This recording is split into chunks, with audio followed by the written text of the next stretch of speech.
professeur a des élèves. Un pasteur a des fidèles. Ou alors, autrefois, on disait, il a des ouailles. J'aime bien ce mot, les ouailles. Je trouve ça va bien, la rangée là, qui est à ma droite. Pardon, je voulais dire la rangée qui est à ma gauche. Et un médecin a des patients. Le mot français « patient » vient du latin « patiens », qui signifie celui qui souffre, celui qui endure. Rien à voir avec la salle d'attente du médecin, ou pire encore avec la salle d'attente dans les urgences. D'ailleurs, c'est de là que vient le T dans l'écriture de notre mot « patience ». Ce mot latin « patience » a donné naissance à deux notions différentes, mais qui sont quand même liées en français. D'abord, il désigne la personne qui est souffrante et qui, pour ça, a besoin de soins, le patient. Et en même temps, le mot désigne la qualité de celui ou de celle qui endure les délais avec calme. Le titre de mon message aujourd'hui est « Les patients de Dieu ». Je vous invite à lire avec moi, c'est dans la lettre de Jacques au chapitre 5, on lit deux versets, le verset 10 et le verset 11. Mes frères et sœurs, prenez pour modèle de patience dans la souffrance les prophètes qui ont parlé au nom du Seigneur. Nous disons heureux ceux qui persévèrent. Vous avez entendu parler de la persévérance de Job et vous avez vu la fin que le Seigneur lui a accordée, car le Seigneur est plein de tendresse et de compassion. Un petit peu plus haut dans sa lettre, Jacques prend l'exemple de la patience du cultivateur. S'il y a quelqu'un qui travaille avec le temps, c'est bien le cultivateur. Quand je dis que le cultivateur travaille avec le temps, je ne parle pas de la météo, même s'il travaille aussi avec la météo. Non, je parle du fait qu'il travaille avec le temps qui passe. Il travaille dans la durée. Pour le cultivateur, le temps par rapport aux récoltes se mesure en mois. Et s'il a planté une vigne, s'il a planté des oliviers ou des arbres fruitiers, ce temps se mesure en années. Il a labouré sa terre, il a semé, et maintenant, il attend. Il doit attendre que ça pousse et que ça mûrisse. Il prend patience, nous dit Jacques, avant de recevoir le précieux fruit de la terre. Mais comme dans une ferme, il y a toujours quelque chose à faire, c'est bon, il ne va pas s'ennuyer. Après ça, dans notre texte, là où nous avons commencé la lecture, Jacques nous parle de la patience dans la souffrance. Et il parle en particulier des prophètes, et il prend l'exemple de Job. Et ici, le mot grec qui est traduit par patience, je ne parle plus du mot français, patience, mais le mot grec qui est traduit par patience, makrothumia, signifie être d'esprit persévérant, ne pas perdre courage, persévérer patiemment et bravement en endurant les malheurs et les troubles, être patient en supportant les offenses et les injures, et enfin, être indulgent, doux, lent à la colère, et lent à punir. Et pour illustrer le propos, il prend l'exemple de Job. Vous avez entendu parler de la persévérance de Job et vous avez vu la fin que le Seigneur lui a accordée, car le Seigneur est plein de tendresse et de compassion. Alors je rappelle en quelques mots l'épreuve de Job dans le livre de l'Ancien Testament qui porte son nom. Dieu disait de Job qu'il était le meilleur des hommes de son temps, qu'il n'y en avait pas un comme lui. Il était intègre et droit comme pas deux, au point que Dieu le citait en exemple avec fierté devant les anges et même devant les démons. Et Satan a fait « Ouais, Job est intègre, mais il l'est seulement parce que tu l'as béni. Envoie le malheur sur sa vie et je parie qu'il te maudit en face. » Et Dieu a relevé le défi. Il n'a pas lui-même envoyé le malheur dans la vie de Job, mais il a permis à Satan de le faire lui. Un jour, Job s'est levé heureux, comme tous les autres jours de sa vie depuis bien longtemps. Mais le soir, quand il est parti se coucher, s'endormir, il était un homme brisé. Il a perdu le même jour tous ses serviteurs, tous ses troupeaux, toute sa fortune. Pire que cela, il a perdu tous ses enfants qui étaient réunis pour manger ensemble. Et dans un deuxième round, Satan a frappé Job d'une maladie qui le faisait horriblement souffrir depuis la tête jusqu'aux pieds. Et quand tout ça est arrivé, Job a dit « Dieu m'avait donné, Dieu a repris, que le nom de Dieu soit béni. » Exemplaire. il n'a pas dit un mot de travers au sujet de Dieu. Même sa femme a reconnu, tu demeures ferme dans ton intégrité. Un des paramètres clés du malheur de Job, de son épreuve, c'est que ça lui est tombé dessus sans le moindre avertissement. Il ne l'a pas vu arriver. Du matin au soir, il est passé d'un bonheur tranquille aux affres du malheur. Un homme brisé, vieilli avant l'âge, fini. Il ne comprend pas ce qui lui arrive et le fait est, il ne peut pas le comprendre. Il ne doit pas le comprendre. Ça faisait partie justement du pari entre Dieu et Satan, le secret sur l'origine de son malheur. N'est-ce pas, rappelez-vous, si le malheur lui tombe dessus, il croit que c'est toi qui l'envoie, tu vas voir, il va tout envoyer promener et il te maudira en face. On va analyser ensemble les 3 dimensions de l'épreuve de Job. La souffrance, la longueur de son attente avant que sa souffrance ne prenne fin, et enfin le silence de Dieu. Alors je laisse Job parler lui-même de sa souffrance, il le fait très bien, il a un don pour ça. Il écrit « Mon corps se couvre de verre, d'une croûte terreuse, ma peau s'est crevassée et se décompose. » Un peu plus loin, « Les jours de souffrance se sont emparés de moi, la nuit me transperce les os. Les douleurs qui me rongent ne m'accordent aucun repos. » Une autre traduction dit « Mes nerfs ne connaissent aucun repos. » Job a connu les crises d'angoisse, des terreurs m'assaillent. Et quelques versets plus loin, il dit « Mes entrailles bouillonnent d'émotions sans relâche depuis que ce temps d'affliction m'est arrivé. » Job a connu les nuits sans sommeil, ou presque. J'ai trouvé dans mon lot des nuits de peine amère. Dès que je suis couché, je dis, quand vais-je me lever? Sitôt levé, je pense, quand donc viendra le soir? Et jusqu'au crépuscule, je suis agité de douleur. Vous savez, mes amis, c'est difficile d'établir une comparaison dans l'échelle des douleurs entre les uns et les autres, parce qu'on réagit tous différemment à ceci ou à cela. Puis aussi, il n'y a pas que la souffrance physique. D'ailleurs, il y a aussi la souffrance morale. Ce n'est pas pour rien que Jésus, la veille au soir de sa mort, a dit à ses disciples, « Mon âme est triste à en mourir », la souffrance morale. Mais quoi qu'il en soit, quelle que soit l'intensité de nos souffrances, la parole de Dieu nous déclare « Les épreuves que vous avez connues ont toutes été de celles qui se présentent normalement aux êtres humains.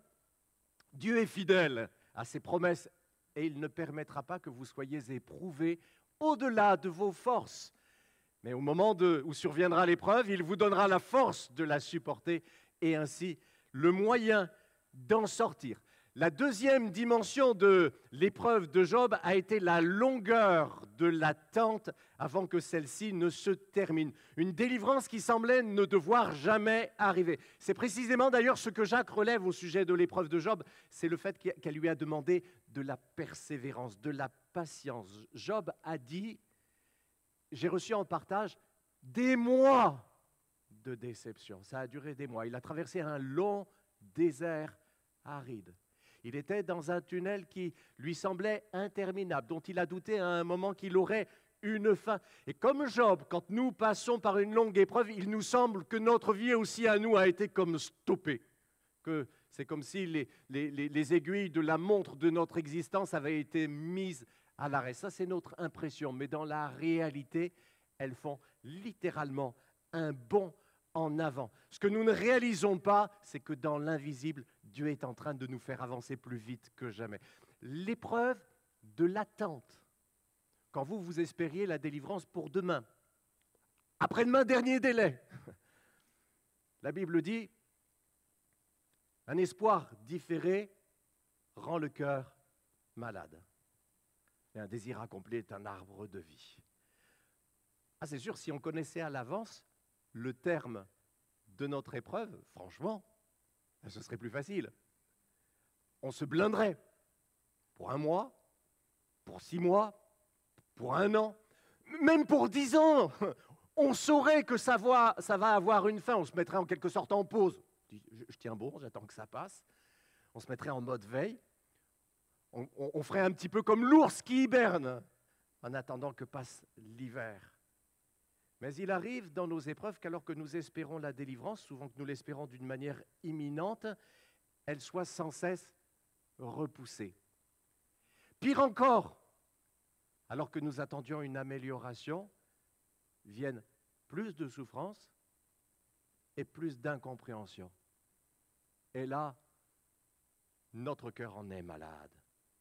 Vous savez, mes amis, la plus grande foi, il ne faut pas croire qu'elle se manifeste toujours pour celui qui reçoit, à l'instant où il le demande, les exaucements pour lesquels il prie. Non. La plus grande foi, aux yeux de Dieu, c'est celle qui tient, même quand dure l'attente, avant que Dieu ne réponde à la prière. La foi triomphante, c'est celle qui demeure, même quand chaque jour qui passe sans que Dieu n'intervienne semble nous murmurer à l'oreille que justement Dieu nous a oubliés. Attendre dans la souffrance est l'une des épreuves les plus difficiles que nous pouvons connaître dans la foi. Mais au milieu de la douleur de l'attente, nous devons savoir qu'il prépare pour nous une plus grande récolte. Votre attente si difficile à endurer prépare pour vous quelque chose de plus beau que l'exaucement que vous êtes en train de demander. Et c'est précisément ce que Jacques nous explique au sujet de la patience du cultivateur. Elle illustre la patience que nous devons avoir dans nos épreuves. Le mûrissement de notre vie est semblable au mûrissement de la récolte. Ça prend du temps, tout simplement. Notre attente est exactement la même que ce délai entre les semailles et la moisson. Le cultivateur patiente. Jacques le disait, mais déjà au commencement de sa lettre, il était sur cette pensée. Mes frères et sœurs, considérez comme un sujet de joie complète les diverses épreuves auxquelles vous pouvez être exposés, sachant que la mise à l'épreuve de votre foi produit la persévérance. Mais il faut que la persévérance accomplisse parfaitement sa tâche afin que vous soyez parfaitement qualifiés, sans défaut, et qu'il ne vous manque rien. Et puis plus loin, il dit « Heureux celui qui persévère dans l'épreuve, car sa fermeté éprouvée lui vaudra la couronne de la vie éternelle que Dieu a promise à ceux qui l'aiment. » Vous savez, il y a un temps, il y a un moment où justement le temps de Dieu vous semble cruel. Chaque jour qui passe semble vous dire qu'il ne prend pas en compte votre détresse. Chaque jour qui passe sans signe de changement est un coup à votre cœur. Et là, vous dites, mais comment est-ce que le temps de Dieu pourrait être bon alors que vous, tout ce que vous ressentez, c'est que vous êtes en train de vous effondrer. Mais l'attente que Dieu permet dans votre vie n'est pas une punition. Elle n'est pas non plus la marque d'un abandon de Dieu, ni non plus le signe d'une désapprobation de sa part. L'attente n'est pas non plus un temps gâché. L'attente et son prolongement sans fin éprouvent notre cœur jusqu'à l'extrême limite. Mais Dieu n'est jamais en retard, on le sait. Dieu fait toutes choses belles en son temps. Sauf que si c'est Dieu qui le dit, si c'est sa parole, c'est vrai. Même si nos impressions et nos sentiments nous disent que c'est déjà trop tard. La troisième dimension de l'épreuve de Job, la plus dure en réalité, ça a été le silence de Dieu. N'est-ce pas? Il était convenu, ça faisait partie du pari entre Dieu et Satan que Job ne devait rien comprendre à ce qui lui arrive. Pour que Job n'y comprenne rien, il fallait que Dieu ne le lui explique pas. C'est ça. C'est pourquoi quand Job a crié, « Mais qu'est-ce qui m'arrive? Qu'est-ce que j'ai fait pour mériter ça? Oh Dieu, explique-moi !» Il y a eu un silence de mort. Dieu ne lui a pas répondu. Il ne lui a rien dit du tout. Et c'est ça qui a été le pire pour Job. Il l'a dit, hein. Je t'appelle au secours, mais tu ne me réponds pas. Je me tiens debout. Mais tu te bornes à me regarder. Je vous le lis dans la traduction œcuménique de la Bible. Je hurle vers toi et tu ne réponds pas. Je me tiens devant toi et ton regard me transperce. Ça, c'est ce qu'il ressentait. C'est l'impression qu'il avait. Le silence de Dieu. Vous connaissez ça? Comment vous vivez ça? Si vous aimez Dieu, si vous vous confiez en lui de tout votre cœur, quand vous allez chercher auprès de lui les réponses dont vous avez terriblement besoin, et qu'il ne vous dit rien, moi je connais la réponse, vous le vivez mal. Vous le vivez très mal. Le ciel est fermé. Le ciel est muet. Vous criez à Dieu dans votre chambre ou dans la forêt. Et pour seule réponse, vous avez un silence de plomb. Vous et moi, nous vivons le silence de Dieu comme un supplice, comme une torture. C'est comme une déchirure de notre cœur, sauf qu'elle se fait petit à petit, un peu plus chaque jour. Le silence de Dieu nous amène à un sentiment horrible d'abandon de la part du Seigneur, d'indifférence. Vous ne comprenez pas ce qu'il fait et Dieu ne daigne pas vous l'expliquer. Ah mais attendez les amis, là j'exagère un petit peu. Parce qu'en fait, nous avons la parole de Dieu qui nous l'explique. Nous avons des prédications comme celle-ci en particulier, ce que Job n'avait pas. Et donc Dieu, à vous et à moi, nous en a déjà dit plus qu'il n'en avait dit à Job.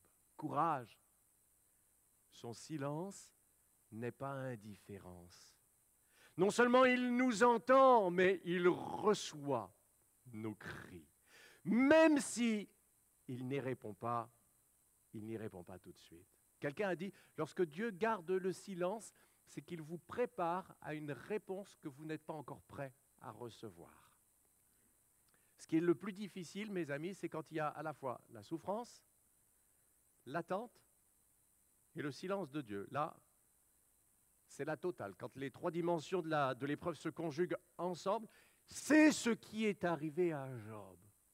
Et c'est ce qui l'a fait crier. Pourquoi le Tout-Puissant n'a-t-il pas réservé des temps pour exercer son jugement? Et pourquoi ceux qui le connaissent ne voient-ils pas les jours de son intervention?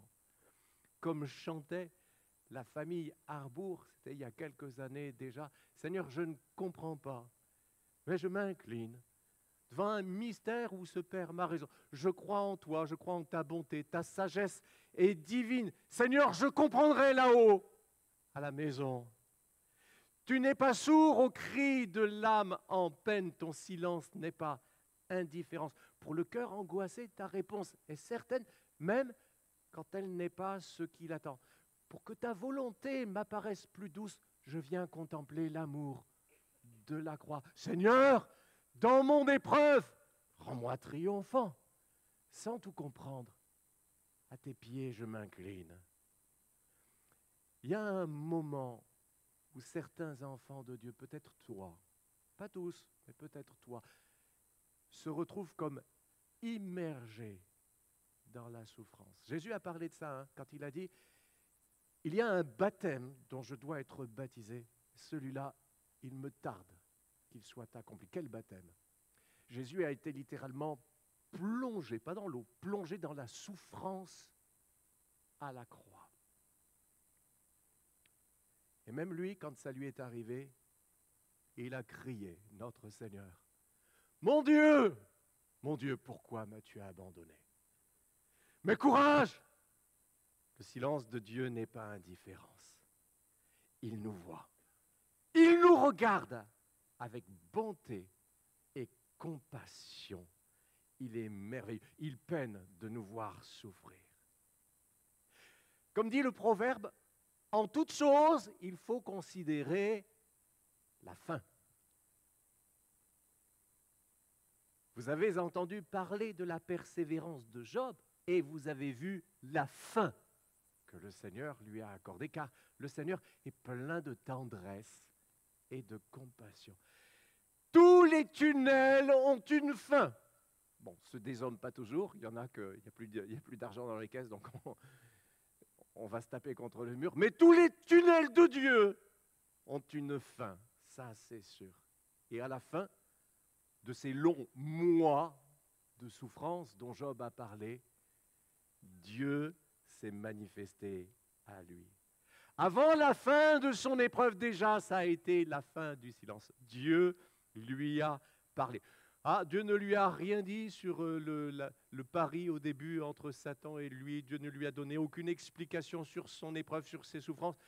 Il lui a seulement rappelé qu'il était Dieu, qu'il savait ce qu'il faisait et que personne n'avait besoin de lui apprendre à être Dieu. Et Job a reconnu qu'il pouvait lui faire confiance envers et contre tout, même sans rien comprendre à ce qui lui était arrivé. Voici ce que nous dit l'histoire à la fin. Le Seigneur combla de ses bénédictions le reste de la vie de Job, plus encore que son début. C'est ainsi qu'il eut 14 000 moutons, 6 000 chameaux, 1000 paires de bœufs, ça fait 2000 bœufs, et 1000 ânesses. Il eut aussi 7 fils et 3 filles. Dans tout le pays, on ne trouvait pas de femmes aussi belles que les filles de Job. Et il put voir les enfants, ses enfants et ses petits-enfants jusqu'à la 4e génération. Job mourut à un âge avancé après une vieillesse bien remplie. Je reprends ce commentaire de Jacques justement sur la vie de Job, mais cette fois-ci je vous le lis dans la traduction œcuménique de la Bible avec une petite différence que vous allez tout de suite remarquer. Voyez, nous félicitons les gens endurants.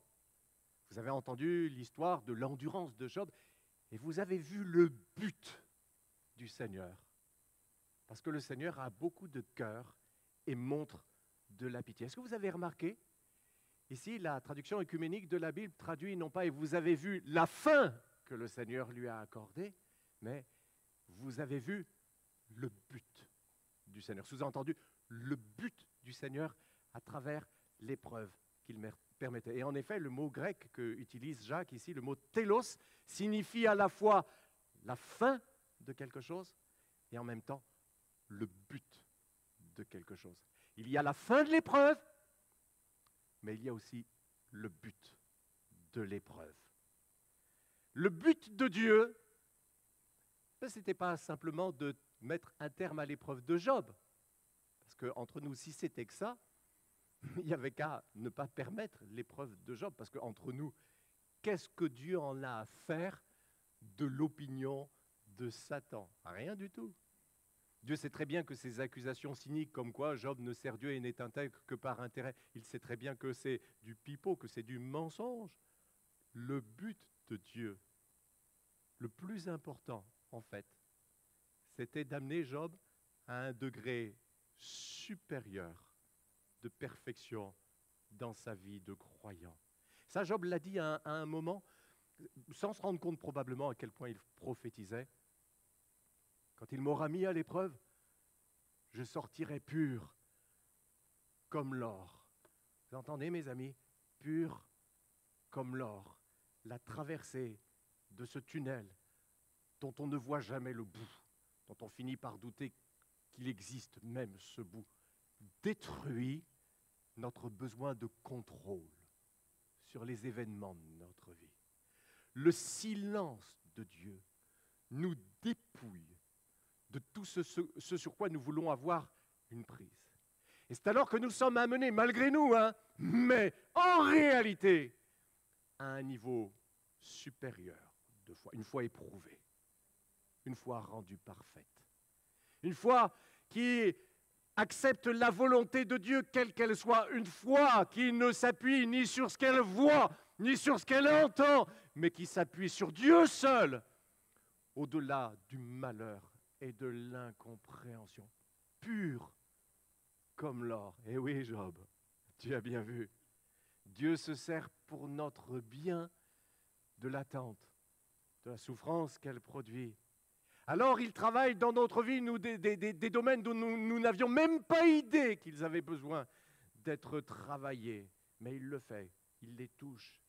Vous savez, nous mesurons ces temps d'attente en jours, en semaines, en mois, en années.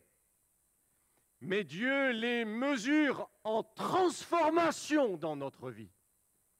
Dieu les mesure en œuvre de grâce, en croissance dans la grâce. Et c'est ça, mes amis, être plus que vainqueur, comme nous dit la parole. Ce n'est pas juste la fin de l'épreuve, c'est le but accompli dans l'épreuve. Pendant que vous attendez qu'il vous libère à l'extérieur, déjà il vous libère à l'intérieur. Nous voyons cette attente comme un gâchis, n'est-ce pas? Mais nous apprenons maintenant à regarder les choses comme Dieu les voit. Dieu les permet, ces temps d'attente, comme des temps de progrès accélérés pour nous amener vers ses projets meilleurs pour nous. Et quand viendra votre délivrance, parce que Dieu est fidèle à ses promesses, tout ce qui vous blesse aujourd'hui prendra son sens et tout s'alignera. Vous pouvez être sûrs, mes amis, que Dieu ne vous laissera pas dans l'épreuve un seul jour de trop, pas un seul jour de plus que strictement nécessaire. Dans la perspective de Dieu, le délai a un but. Il vous prépare à recevoir la bénédiction plus grande qu'il a préparée et qu'il a en réserve pour vous, celle qui va suivre. Comme il l'a fait pour Job, comme il l'a fait aussi pour Joseph. Deux hommes qui ont tant souffert parce que Dieu leur préparait un avenir plus grand que leur passé. Alors, réjouissez-vous dans l'espérance. Soyez patients dans la détresse. Persévérez dans la prière. Et alors que vous conduisez à l'intérieur de ce tunnel toujours aussi noir, chantez des cantiques, tressaillez d'allégresse pour ce que Dieu va faire dans l'épreuve. Dieu travaille notre vie plus vite, plus fort que dans aucun autre moment de notre vie. Dieu ne nous prépare pas seulement à la délivrance, il nous prépare à la bénédiction. Dieu est un bon médecin. Il prend bien soin de ses patients, car notre Dieu est plein de tendresse et de compassion. Alléluia! Nous avons été heureux de vous proposer ce message. Déjà, s'il vous a plu, n'hésitez pas à le liker, voire à laisser un commentaire. Ça permettra à la vidéo de rayonner davantage auprès des autres utilisateurs. Aussi, abonnez-vous à notre chaîne. Ça vous permettra de bénéficier en continu du reste de nos programmes. Que Dieu vous bénisse.